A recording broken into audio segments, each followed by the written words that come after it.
monthly. However, having said that, this is our first event for the year, and we're very happy to have Audrey with us tonight.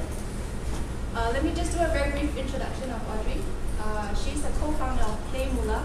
PlayMoolah is an online platform for children to learn about financial management and kids, the young people too. Okay, and so she is passionate and very determined to work with kids to make them have the right choices when it comes to their money. So they've partnered with our local banks, DBS and OCBC, and I believe very recently to launch an app with DBS as well.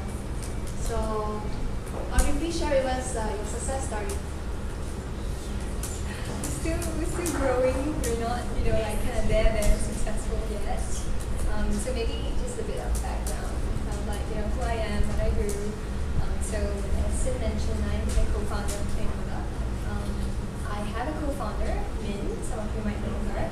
So we both started PlayMoolah back in 2010 when we were actually in Silicon Valley. So the seed started like a little bit earlier when we first got exposed to the United States in California. So we were both working and studying there at that time. And we saw the global financial crisis. And as young people, we realized ourselves that, hey, it's like we were not taught very much about money other than like savings and, basic budgeting. And that led us through a journey to going to like American homes. And what surprised us at the time was, really finding out that, hey, our American friends and counterparts only had like checking accounts. And like coming from Singapore, it was a bit strange because we're like, we're sometimes born with like multiple bank accounts. Grandma, grandpa, mom and dad. And so that kind of led us to then discover a bit deeper as to what was going on around money. And we very quickly realized that we were not the only persons who were struggling with money. It was the first time that we had our first paycheck. So we were taking classes at the university in Cali, and then we were also working with a startup at that time. That was 2008. And so it really led us down this route where we saw, could we actually use technology to design for behavioral action? Because what we found out was that there was kind of a knowledge and practice gap. I could know all the great lessons about money, but it's theory usually. But how do I practice this in real life? Like basics of like needs and wants, budgeting, not spending more than I earn, basic things like that, we realized we're actually missing. So we thought maybe we could start with kids and inculcate these behaviors at a young age. And where we are today is that we have grown up with the company to design for young adults as well. So when we've designed the products, we've got like full suite. We've got an online platform, as Sid mentioned, where kids can learn to save, earn, give, spend, and invest, and budget. And that's the kids portal and their parents. The parents has a parent offering. With the young adults, as Sid mentioned, we recently launched a simulator.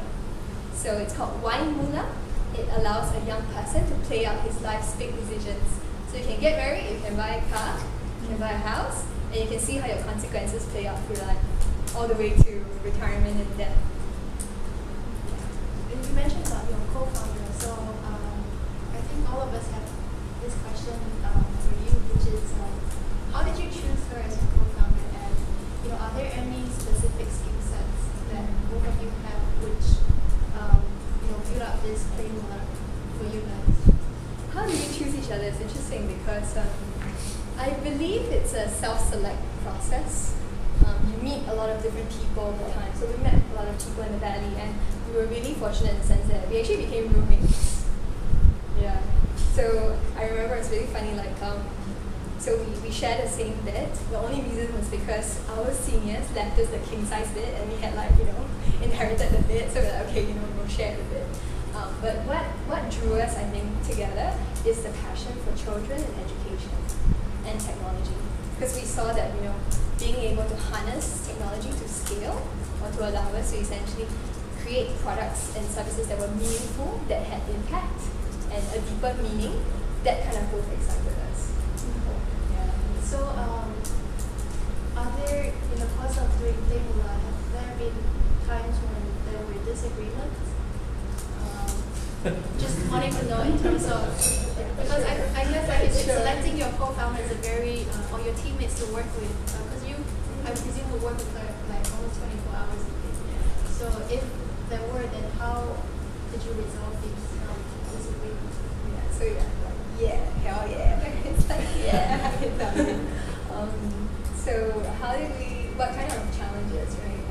I remember in the early stages, we had trouble, like, in some ways, understanding each other, you know, because I think sometimes when you're talking at a level of product and you're talking at a level of like business and marketing, sometimes it's like you're talking about essentially the same thing and then it goes like, you know, over each other's heads.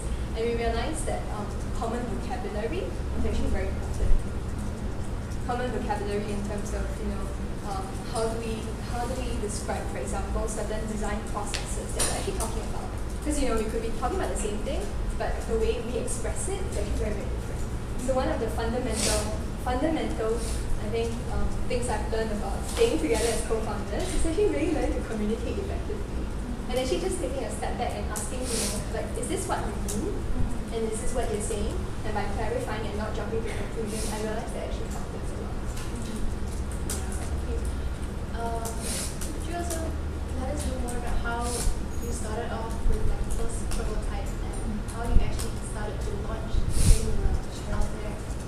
So as I mentioned, we started this in the valley, and what happened was we found a developer who came on board to help us develop and code some of the early prototypes. It was very scrappy, you know. It's like we were not programmers ourselves. We have basic design skills and a sensing around children, you know, kind of intuitive around it.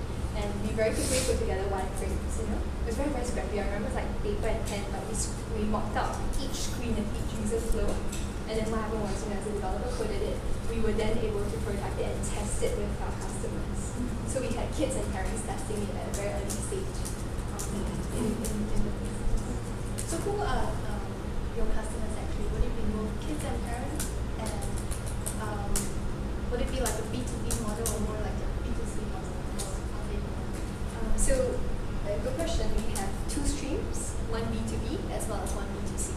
So how does the B2B work is that we license our technology to financial institutions, schools, and organizations. That's the B2B side. The B2C, on the other hand, allows us to monetize directly to end consumers. So parents and young people can pay for our solutions. So then we talk about this thing called rapid experimentation. Do you guys use it for PlayMoolah when you were deciding to launch your product? Before actually. Yeah. So we were very fortunate to be schooled under Steve Blank, the customer development model. So we're really, really fortunate that we got to, you know, really hear from him himself in terms of how customer development works. And the only things that I remember him saying is, you know, get out of the building. It's like Steve will always say that, right? You can think with your co-founders this and that, but how do you know? Like, it's a hypothesis that we're guessing. So he always encourages us to go out. So that was when, in the early stages, we prototyped very quickly. We tested, we iterated, and we tested, iterated. And I remember testing even on a napkin with one of our first parent customer. I drew a pricing plan, 1 month, 6 months, and 12 months. It was like $5.99, you know, $36.99, and then like, you know, $69.99.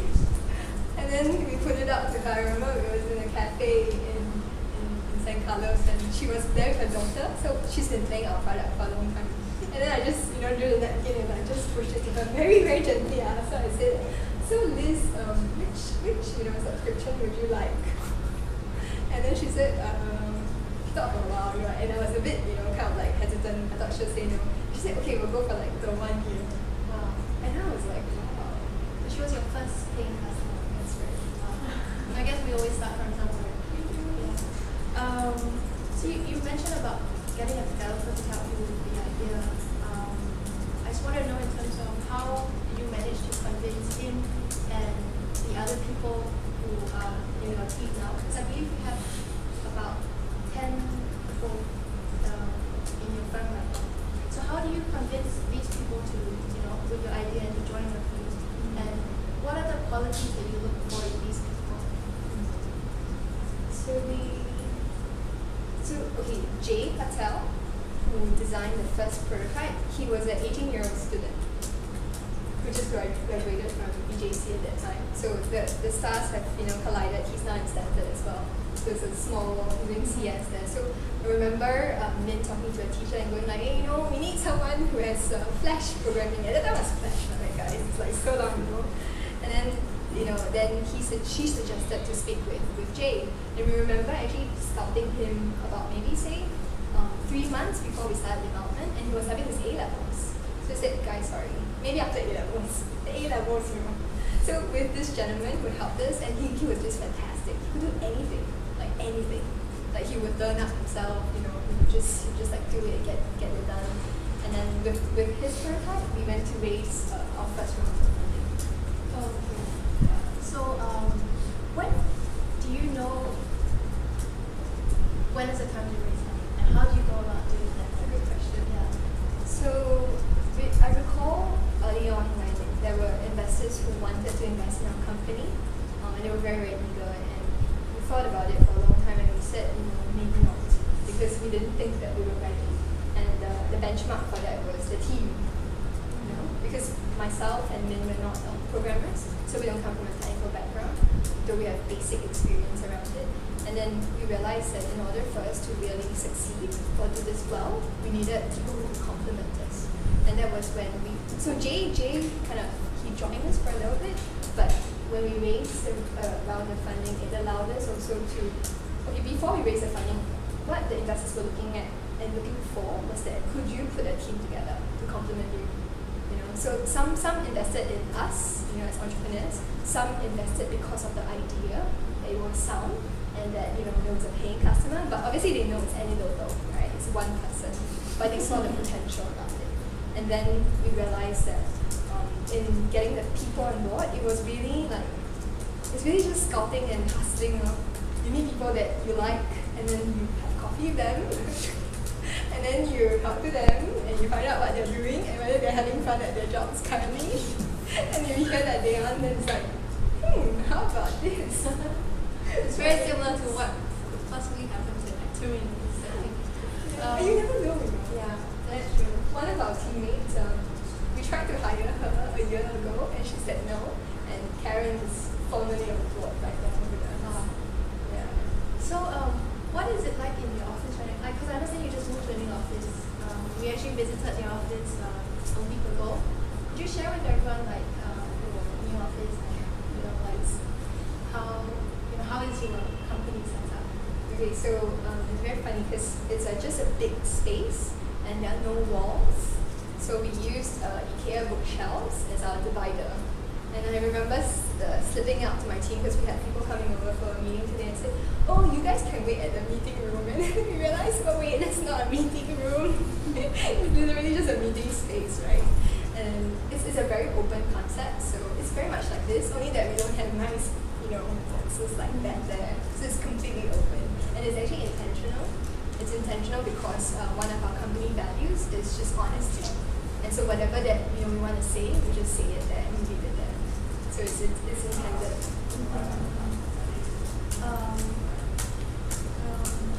One of the things I also wanted to ask is, what is the biggest thing you have struggled with being an entrepreneur? And because I think as all of us know, it's not an easy journey. We get a lot of support from our friends and family, and sometimes you might feel like giving up. Sometimes it might not be working out the way you would like it to be. So, how was your journey in that sense for yourself? Struggle. I would say that I think time is something that I struggle with a lot because there's just limited time in a day to do as much as you can. And I realized that actually to run a startup is honestly it's not easy. It demands so much from you, your time, your energy, your mental space, your physical space. And I think that's one of my biggest challenges, to be able to manage time effectively and still have time for my family and loved ones. I think that for me is time management challenge. And just also wanted to ask, I think the crowd today, there's a lot of first-time entrepreneurs who want to find out more about what it is like to be so if you have one piece of advice for people who like to start something up, what would that be? Start something up.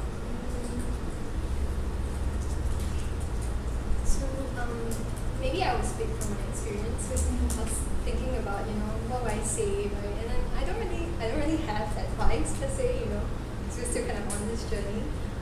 But if I looked at some of the successful companies who has gone before us, like for example, the company I worked at Quick, it was an amazing company. They did live video streaming from your cell phone.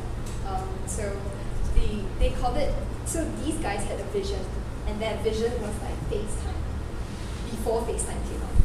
So we were like FaceTiming with Nokia phones. This was like back in 07, 08. So 07, 08, 09. And so they had a vision, and they were really passionate about this vision, and at the time, working there, we appreciated the vision, but I could see the distinct difference in how the founders and, the people behind the company were just so like, whoa, look at this, it's like, it works, and when they made it work, right, they were just ecstatic, it's like, and I couldn't fully comprehend what it meant for them at that time, but on hindsight now I realized, so the company after 5 years had exited to Skype and then Microsoft for 150 million, which is a fair bit of money. And we've seen how the company has kind of went up and go down, had its struggles, didn't get funding, had its first deals closed. And I realized that having a vision is one. I can't quite say that enough, because the going will get very difficult sometimes. Then you ask yourself, why am I doing this? Like, what do you do to motivate yourself in times like that? How do you keep the team motivated? We're very fortunate in the sense that we have a lot of advisors as well as people who serve as, I would say, role models or people who just support us on the journey. And I can't say enough how that has tremendously helped us. So to keep myself motivated, I was kind of thinking what keeps me going.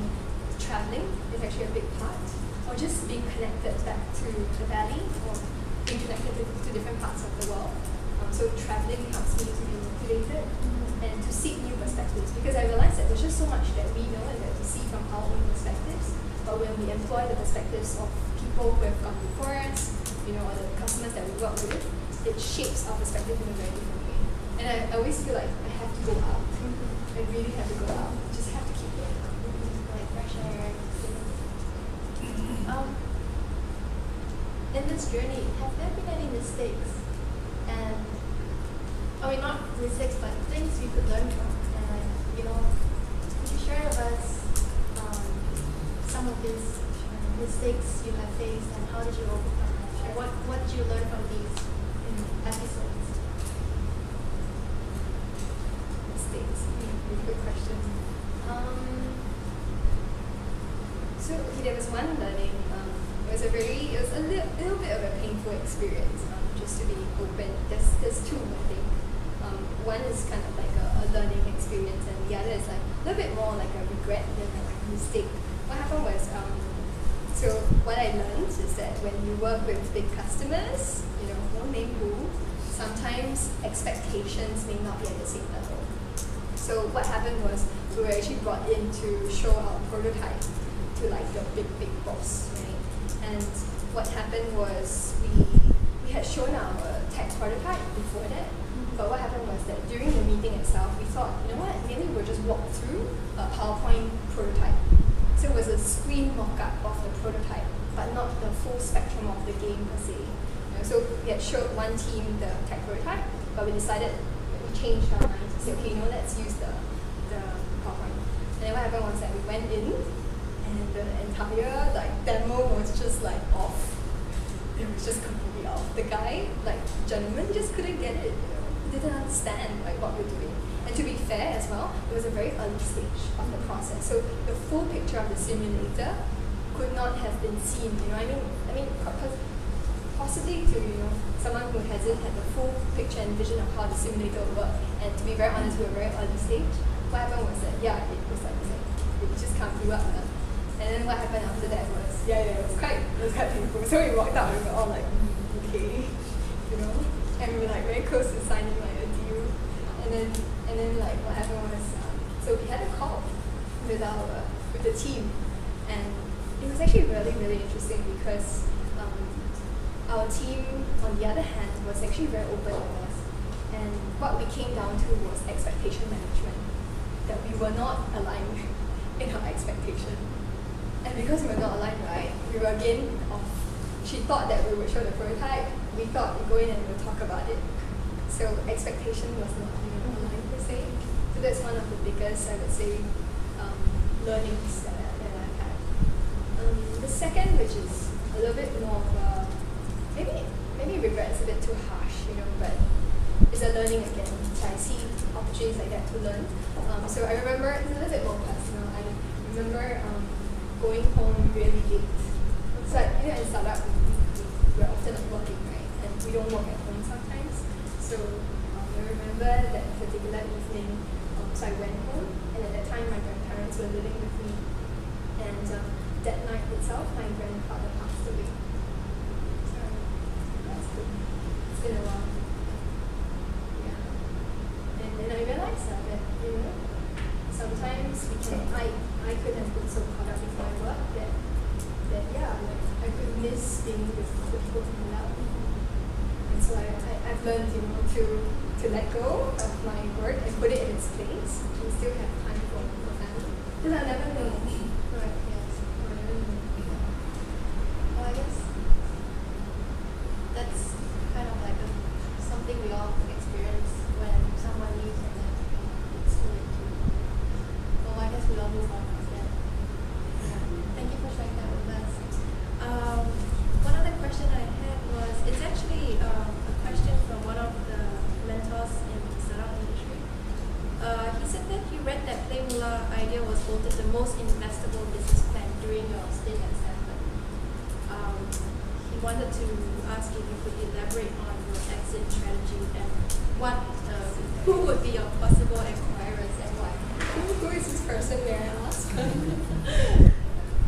Rod. Yes. Because he couldn't make it today, so he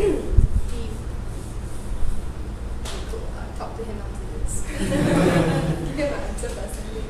Okay, it's a good question, and I remember speaking with a couple of people as well, and they say, "Oh, you've been doing this for 3 years. Seems like a long time." And then I looked at him and I said, "Oh, are you saying that you had expected that we would have exited by now?" And then it kind of like stumped him. In his mind, he probably was thinking like, right? But as a company, when we first started it, we never intended for this company to exit. And some investors will not like to hear that, but that's okay for us, because we've chosen the path of building a sustainable business, and we have since been a sustainable business, and are still continuing to be sustainable, hopefully for a long, long, long, long time. That's our plan. So we don't have an exit per se. Having said that, the possibilities of exits are not close to us. So we've considered that as well, and we haven't, particularly like said, oh, we can exit with this person. And the only reason why we haven't found that company is because we haven't seen anyone in the industry that could possibly buy us out as of today. So to me, it's like, who's going to acquire me? I'm not setting myself up to be exited, so I go down that path. And therefore, it's been a very deliberate choice to say, okay, if the day comes that there is a potential exit in place, then okay. And one of the reasons that we're open to it, not that we're saying that we're planning for it, is that if the company could fulfill the vision as well of enabling people to have a positive relationship to money, then yes. But as of today, we haven't found anyone, and we don't intend to. And the mission is to be sustainable for ourselves. Could you share with everyone what is a typical day in your life like at PlayMoolah? For first-time entrepreneurs, because I think some people are moving out from like a 9-to-5 job. So what is it like to be an entrepreneur? A daily life? You need to know what time I wake up. And how do you keep yourself excited every day? You need to know what time I wake up. Good. So it depends. I woke up at 7:45 today because we had a call with the US at 8 a.m. So we were like, okay. So the days vary. I get to sleep in on weekends. But okay, so the day, how it goes for me is that I wake up with my morning meditations. So I have daily meditations that I read every morning. And that helps me to kickstart the day with a little bit of serenity. Because I realized that you could, get very busy through the day. And then I will be on my way to work. And that's when I'll check my mobile for emails. So I'll clear all my emails before I step into the office on my mobile phone. And I realized that has been really, really effective and fast. And I like that. And I try to limit my emails to like 3 sentences, like max 5 if possible. I'm still trying. And then we go in, and on Mondays we have team meetings, we have team sync-ups. So we do our team sync-ups at 1:30. So for me, the bulk of the mornings are always about grinding through work and getting the urgent stuff done in the day. So I don't have to worry about it at the end of the day. And it's a practice that I've been trying through, so I try not to schedule any meetings in the morning. And it's only after lunch that I schedule meetings. So then that's where I know that, like 3 o'clock, 4 o'clock is the time when you need coffee, and it's a great time to get people to energize. Since it's a small group, I just want to make sure, can you guys hear us from the back? Can you better? Okay, just please shout if you can't hear us. Or you can just, please, it's a small group, so please just, could I open the floor? We're open for any questions you have for Audrey. You can just shout because we don't have My name is Sharon. Just like to ask, maybe could you share with us how do you manage to secure appointments with these banks, the bosses of these banks, and how do you manage to get the contracts? And did they come to look for you or you look for them? And could you share some of this process? I mean, with certain businesses, some of the kind of business development cycles are very long. But how we've opened doors is actually through one of the doors is actually through our advisor. And it was funny because for one of the banks, we've actually been talking a year before. But what happened was that nothing transpired a year before. And then we realized that the organization is so big, right? So you can try, she actually told us, our advisor told us to try a different channel. So she introduces to someone who was in Hong Kong. And then Hong Kong introduces to someone here in Singapore. Which department was that? Was that tech? I'm just curious, how it went. I can talk to you later. If you're open. Yeah. Sure. Thanks. I got a question. How did you manage your investor when you want to have a quality of life? Great question. How do you manage your investor if you want quality of life? Choose your investors very wisely. Who's your investor? So we've been very, very fortunate. We've got investors here as well as in the Bay Area. So our local investors are Bay Areas. Thank you. Bay Areas is one of our investors. From Poca. So this is with professor as well in the US. We've got family. My parents. Our investors in the Bay Area. One of them is Chatling Tan. He's the first Singapore Googler at Google. He worked on Gmail, so he's one of them. Vijay Teller. Vijay is our CEO and one of the founders at Quick, so they invested in us. So those are our investors. So it's all angels. Yes, they are angels. I have a question. When you start out, is it because purely out of interest and you have a dream and a vision, but at what point you actually come in with a business model, how your company is going to be formed, how it's going to work, what's the strategy behind it, short term, mid-term, long term. I mean, at what point you actually have that all, or maybe you don't have because of purely passion and all that, just go ahead with it. Great question. Yeah. So from the time that we stumbled upon the need in the market to the time we incorporated the company was about a year. Or rather even like a year, to be exact, a year. And why we incorporated the company was because we needed to be formally taking on money that allowed us to actually have to be an entity. So we needed to be an entity. Having said that, we also decided that if we wanted to take on capital, we had to be very sure of how this business would be sustainable. So obviously the investors will not give you money if, even though they're angels, they still expect, for you to be sustainable and in some ways to have a return. Exactly, because when you get investors, they want to see something concrete, right? Yes, Yeah, so absolutely. But as with early stage angel investors, they know that, it will take you years for it to materialize, you see. So who paid the bills during this one? Oh, it's a really good question. So we were in school and I was working at Quick. Yeah. So Quick, they were an amazing company. So for those of you who are thinking of, kind of leaving, it's like, for us, we were very fortunate in the sense that the current employers encouraged us to, go start your stuff. They knew they couldn't keep us, even though we loved the company. So they were like, just go do stuff. Just go do it. So does it mean that you've always known you wanted to be an entrepreneur, or you have doubts that you have to talk yourself into it? Good question. Have I always known that I wanted to be an entrepreneur? So when I was little, I used to very strangely tear paper money, and it would be like from magazines, and it would be my currency at home. So my siblings, we would trade stuff with my currency, and I think it kind of, perhaps the seeds were sown at a young age, to kind of like do stuff. And I understood the value of money. I understood that money could be done for things. So there was an intrinsic, passion to create. So I love creating stuff. And I think through my college years, before I went into the Valley, I was already working with entrepreneurs. So I was very exposed to the culture of entrepreneurship.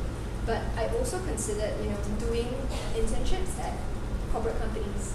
But, thankfully, or maybe strangely, some opportunities just came by. It was never really corporate, so I've always been, in entrepreneurship and stuff like that.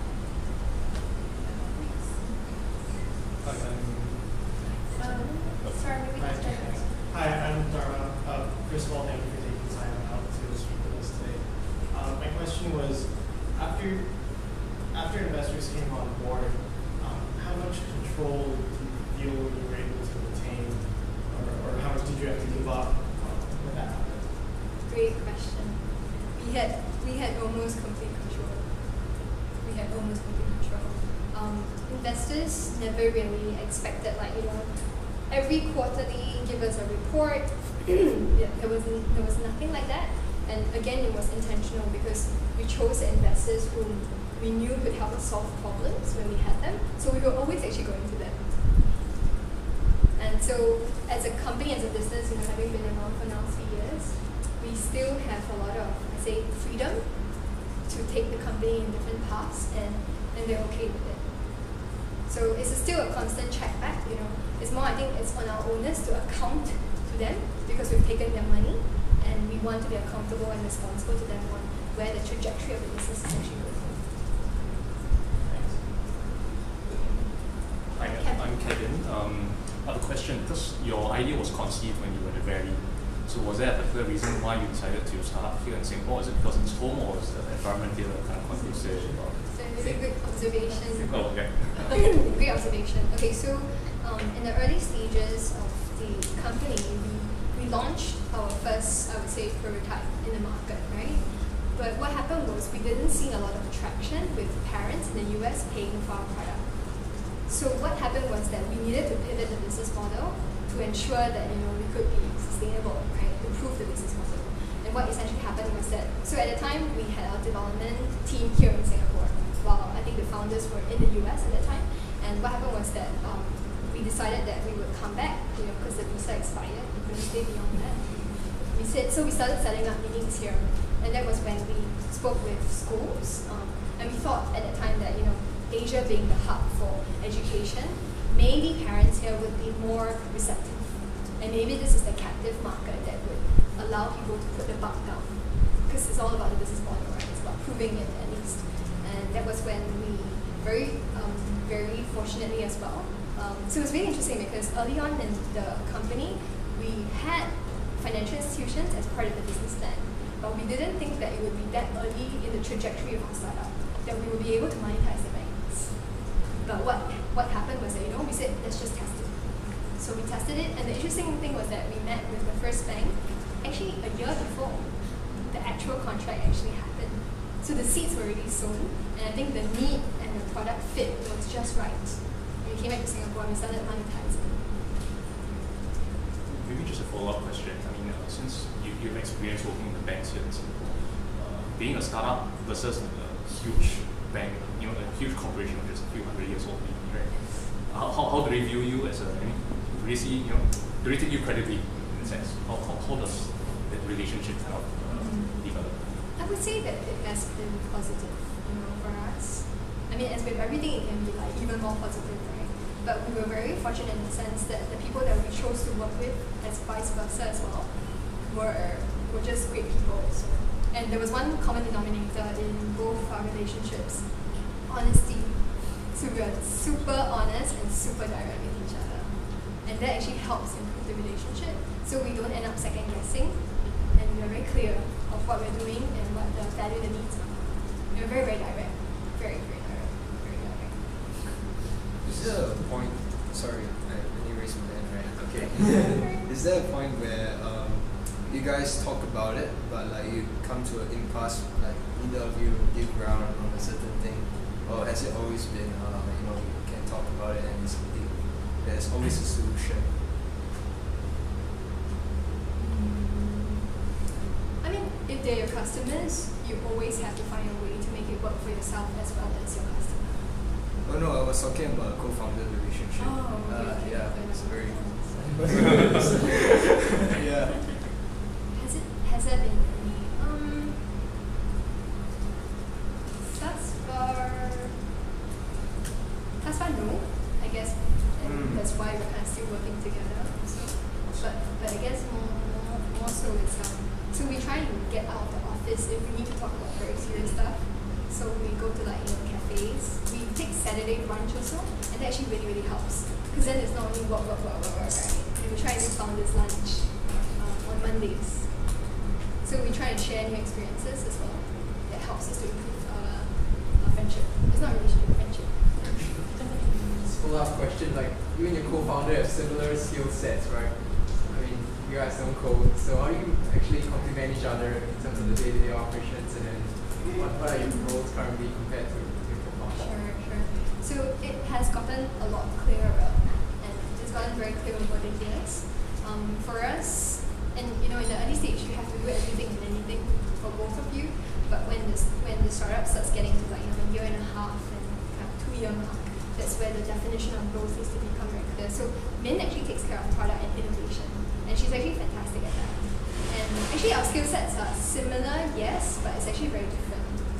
Because she's actually very fast and very agile in innovating and putting down concrete ideas into product specs. So actually for me, I'm actually the opposite. I can do it, but it'll take me like twice the time. But I'm not like the best at it.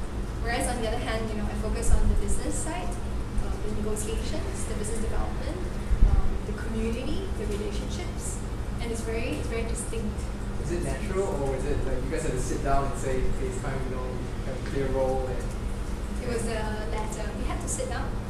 Like things don't fall into place. And it was really a learning journey, and maybe some of you co-founders, you may experience difficulty, and I can say it's actually natural. But the thing is that for you and your co-founder to work it through, really to sit it down and talk through. And we also had our advisors come in to define, okay, Audrey, you're already doing this. Min is doing that. So list out all your responsibilities. And one thing that I learned from another advisor, which was really, really good, says put yourselves out of the picture and ask yourself, what does the company need at this present time?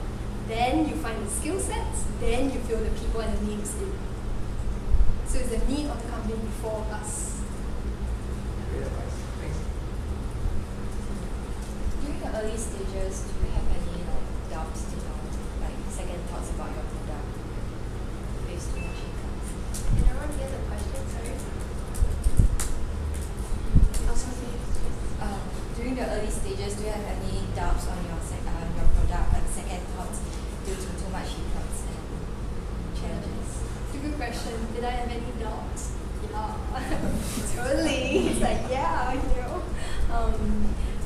So which is why I feel that innovation is critical. Because one product, is not going to solve all the problems in the world. Like for us, because we're doing, financial empowerment, we're imparting, informed decision making, you realize that the problem that we're dealing with is huge. And we can't solve it all alone, but we can solve it from our perspective and our understanding. Which is why today, after kind of 3 years, we have 6 different products. We've innovated on saving, earning, spending, giving, and investing. We've done needs and wants. We've done budgeting. In the most recent time, we've innovated on young adults. So to fulfill the vision, we realized that we also needed the community to complement what we were doing. And this is actually offline. And for a long time, we were deliberating. We were like, tech company, why do we go offline? Why do we go to schools and train kids? Why do we do that? But we realized that it actually has to complement so that it becomes actually even more effective. So the doubts was, I think it's good that it allowed us to then channel our energy to do more and to test and iterate constantly. Hi, Han Bin here. My question is, how do you do your valuation for the first round for your angel investors? If anyone says that they have a valuation in their first year, I would ask them how did they determine No, it. what I meant was you have angel investors, right? Sure. So how did you? Was it on par? I don't suppose so, right? It's definitely not, right? No, so we had no valuation.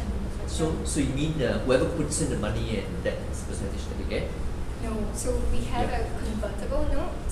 Okay. Yeah, so it's a debt instrument, sure, yeah. right? So it essentially just means that the investors put down, and then only in our next financing round Right. that they get to convert, I see.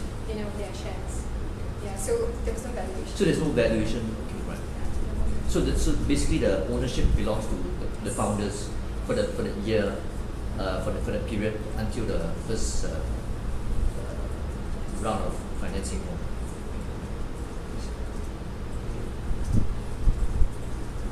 Do you ever have doubts about the gamification of your products? Because on one hand it could be like a Candy Crush, on the other hand you could die the next day because no one plays it to game, right? So do you go through a long series of debate on gamification?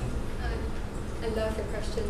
I love it. Awesome. Because when we first started the company back in 2010, there was no such thing as gamification. There was no such thing. And what we learned at that time and the way we articulated it, we use technology and games to design for behavioral action. And there's a deeper thesis that goes behind it in terms of research. So BJ Fogg, he's a Stanford professor. He talks about using technology to design for behavioral action and behavioral change. Some of you may have heard him. Personally, I did my own thesis on BJ Fogg on looking at triggers and how triggers we essentially design for behavioral action and behavioral change in savings and money management games. Right? So we looked at the behavioral outcomes from these games, and they were actually more research driven than gamification. So to me, when we hear the word gamification, and I can dare say that that's how, for example, the financial institutions and some of the people understand it. That's how they understand it, you see. But for us on our part, More science then. Yeah, it's not just gamification. And that's the way people say it to understand it. But what's behind it, it's actually very simple. Good question. One last question. I think we have time for one last question. If anyone has a question. How close, or if you ever did get to giving up, and if you ever got to that point, what tipped you back to going on? It's a really, really good question. Actually, it happened in the first, I would say,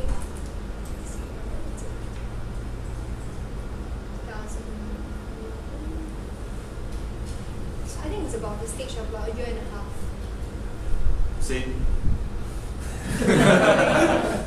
I hear you, I really, really hear you. And I think that 1.5 year stage was just so difficult. Because we couldn't see the business model being proven. We couldn't validate it, you see, at that time. So it was like transition period, can validate, cannot validate. It's like you have a little inkling and a little hope of it, and then you don't really know. And then so both of us were really honest with each other, if this doesn't work out, we're gonna think about backup, right? And we hustled, and we just hustled. And thankfully, we were able to prove the business case with a financial institution. So just have to hustle lah. And there were mornings when I woke up. I remember this morning when I woke up and I went to work, and I was just so kind of like I really felt like giving up. Right? I was like, what? Well, I was walking out the door and I said, why am I doing this? Why am I doing this? Does it even make sense? It doesn't make sense, right? Nothing makes sense. And then when I opened the lift door, there was this little girl, she was tiny, she was this tiny. I remember that morning, she looked back at me. And I went to the lift, and it reminded me of why I started the business in the first place. I mean, it was just a very simple moment, but it meant a lot to me. And it kind of put things into perspective for me again, that it wasn't about me. It was more like our users, our need that we were trying to solve. Sorry, just continue that question. So what took the point? Is it just the time, you continue doing that and finally result comes, or you actually did something to change it? For example, you look at the market, you look at the innovation of the products. Did you actually change something to actually get validation finally happen? So the customer paid for the product. That's the key thing, you see, because in the business it's all about cash flow, right? I mean, one of the fundamental reasons of allowing us to continue forth beyond the 1.5 months was that we had sufficient cash flow with some of the school deals that we were doing at that time. So I mean, cash flow would really be your answer to at the end of the day, because if you don't have cash flow, you can't finance it, and you can ask yourself, how long can you go for? I mean, maybe you can go for 3 months more, but can you do it 6 months, 9 months, a year? I don't know. So it's the validation of the business from a business model perspective. I cannot emphasize that enough. And as a business, we're still iterating and trying hard to prove the sustainability. Because as much as we're not in this for exit,